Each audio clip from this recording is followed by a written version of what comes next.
Hey everybody, so I want to tell you a little bit about one of the most important scientific papers that I've ever read. And it was done by a professor based in the University of Oregon named Richard York. The piece was published in 2012 in the journal Nature Climate Change, which is probably one of the biggest journals out there in terms of climate change. So the piece is titled Do Alternative Energy Sources Displace Fossil Fuels? And the question that he wanted to answer is very simple. The question is, if you, say, install a new solar panel facility, a new wind turbine energy generation facility, a new concentrated solar power plant, etc., in a country, in a state, in a region, how much fossil fuel energy gets turned off as a result of that. And so he looked at data from quite a few countries, I think over 100. Let's see if I can find that number here. Over 100 countries, 132 in one model that he did, 128 in his second model. And he tried to figure out, okay, exactly how much fossil fuels are turned off as a result of this. And what he found was very interesting and very, very, very important. What he found was, let's see if I can find the exact quote. Here we go. This is a quote, the average pattern across most nations of the world over the past 50 years is one where each unit of total national energy use from non-fossil fuel sources, renewables, displaced less than 1/4 of a unit of fossil fuel energy use.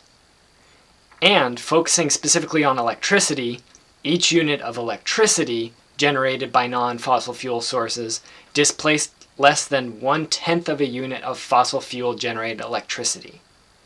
So just so you're all clear on what this means, what he's saying is that, say you install 100 megawatts of solar energy, that displaces 25 megawatts or less than 25 megawatts of fossil fuel energy. And if you're just talking about electricity, you install 100 megawatts of solar panels, that displaces less than 10 megawatts of fossil fuel electricity. So this is extremely important. And, there are a lot of different reasons for this, but essentially it all comes back to Jevons paradox. It's the idea that increased efficiency, whatever the process is within capitalism, increased efficiency leads towards more use, not less. So you have this new, more efficient energy source, solar, wind, and so on. And it's not displacing fossil fuels, not en masse. It's mostly being added on top. And let's go even further down. There was something that I thought was just stunning in here. He says, here's another quote. Non-hydro renewable sources have a positive coefficient, indicating the opposite of displacement.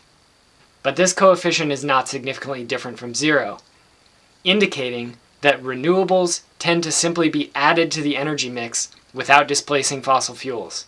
So what he's saying is that non-hydro renewables, wind, solar, all the big ones that the mainstream bright green environmental movement likes to promote, they don't displace fossil fuels at all. Looking at data from, again, 130 nations globally, they don't displace fossil fuels at all. They're added on top.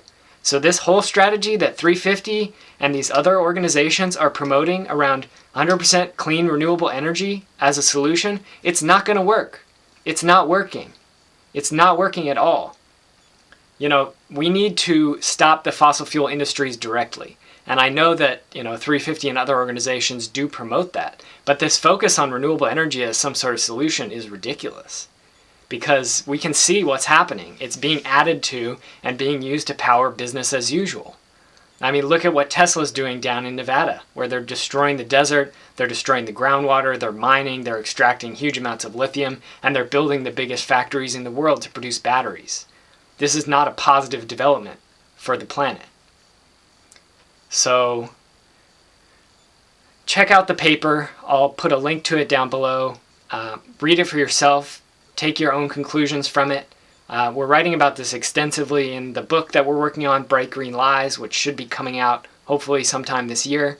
And I'm curious to hear what you think. So let me know down below, and maybe I'll make another video based on people's responses to this. So thanks for watching.